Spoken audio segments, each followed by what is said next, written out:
Hey everyone, welcome back to the Apartment Geek. I'm excited today. It's a beautiful fall day. It's the end of September, my favorite time of the year.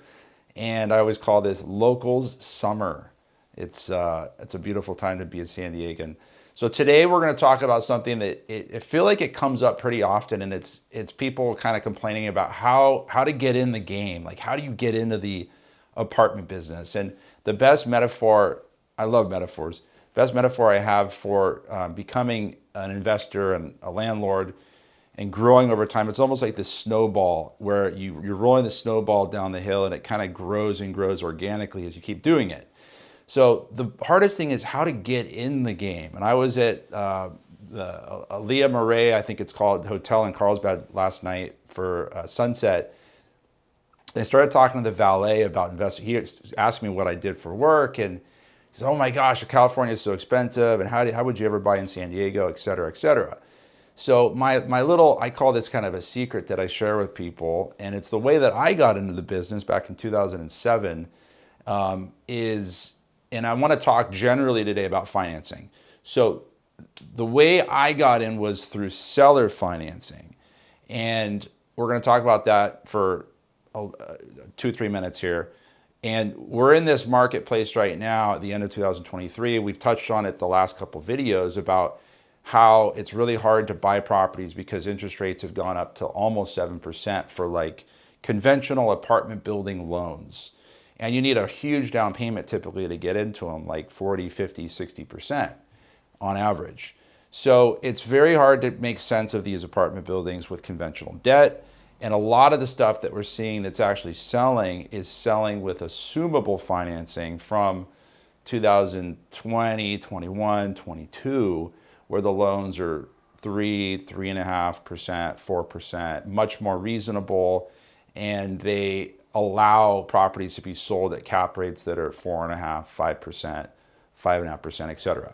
So going back to seller financing, this is kind of the secret that I always kind of point people towards with getting into real estate. And the secret is you can get in with a limited down payment because it's all about negotiating that with the owner of the property. The owner or the seller of the building that you're going to be purchasing is essentially acting as the bank. So you can negotiate with them on the amount of down payment you put down and then the amount of loan that they carry. So the first property I ever purchased was a 4-unit with 2 commercial spaces. So it was mixed use by definition, and the seller carried, it was 80%. So I came in with a 20% down payment, and it allowed me to basically like barely break even. I think I was losing some money in the beginning, but then to gradually get the rents up and then start making some money.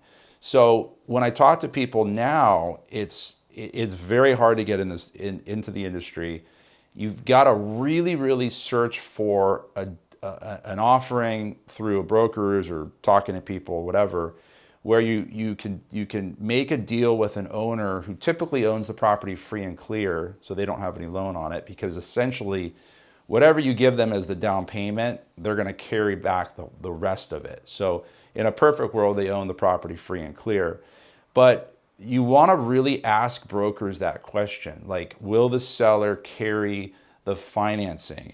And that way you can go in with 20, 25%, maybe 30% down payment, and then you can negotiate an interest rate that's better than 6.75% to 7%, which is again where we're at with the market debt. And you could do typically interest only, it keeps it simple. And the nice thing, it's a win-win because the seller of the real estate now is they're selling the property to you. They're getting out of the management, they're getting out of the maintenance.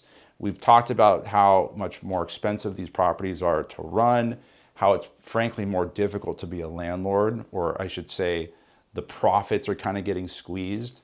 So for the seller perspective, they're getting out of it, and then you're paying them now 5%, 5.5%, kind of a little bit below market.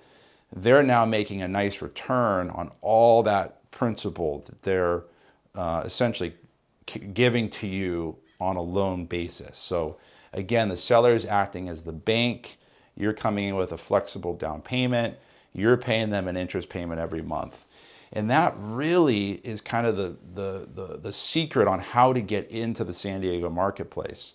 Now, once you do that, and you can get into a property, whether it's 4 units, 5-plex, 10 units, whatever it may be, then over time, like everything in San Diego, over time things will appreciate, values will go up. Then at some point you can sell that property, take the profit, the equity profit, and go trade into a bigger asset.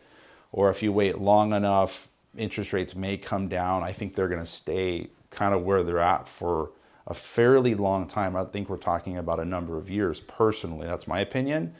But there's ways to then kind of grow that equity over time. But at least you're getting into one of the hardest industries to break into through seller financing. And it's really flexible interest rate, flexible down payment. So that was kind of the big tip for this week, because I keep hearing about like, oh, how do you start, how do you do this? How do you get into it and then create more buildings and more buildings, et cetera? So you really have to dig. There's not a lot of seller financing deals out there. You've got to really kind of get your hands dirty and talk to brokers. And sometimes you just ask you put it on the table, will the seller carry back the note or carry the financing? And a lot of times sellers don't even really know what it is. So it can be an education process where the broker or you can kind of put the idea on the table and sell it as a nice exit strategy for the seller. They're limiting their capital gain exposure because they're only paying capital gain tax on the down payment that you give them. And then that whole rest of the amount, they're making the interest money, interest income, without the management, without the expenses, all that other stuff. And they're not paying capital gain taxes on that whole chunk of loan to you until you pay them off down the road. And typically seller financing deals are not 10, 20, 30 years. Typically you strike a deal for, you want to do, I think, 5 years minimum so that you have a nice amount of time. Anything under 5 years is going to be a little bit high exposure to me, maybe a little risky, unless you're getting some super good deal. So I would try to get like a 5, 7, 10-year commitment on that loan, on that fixed loan period to when you have to pay them off, at least 5. So thanks for tuning in. Excited for next week's video, which you'll hear about soon. And be well, enjoy the beautiful weather. Talk to you soon.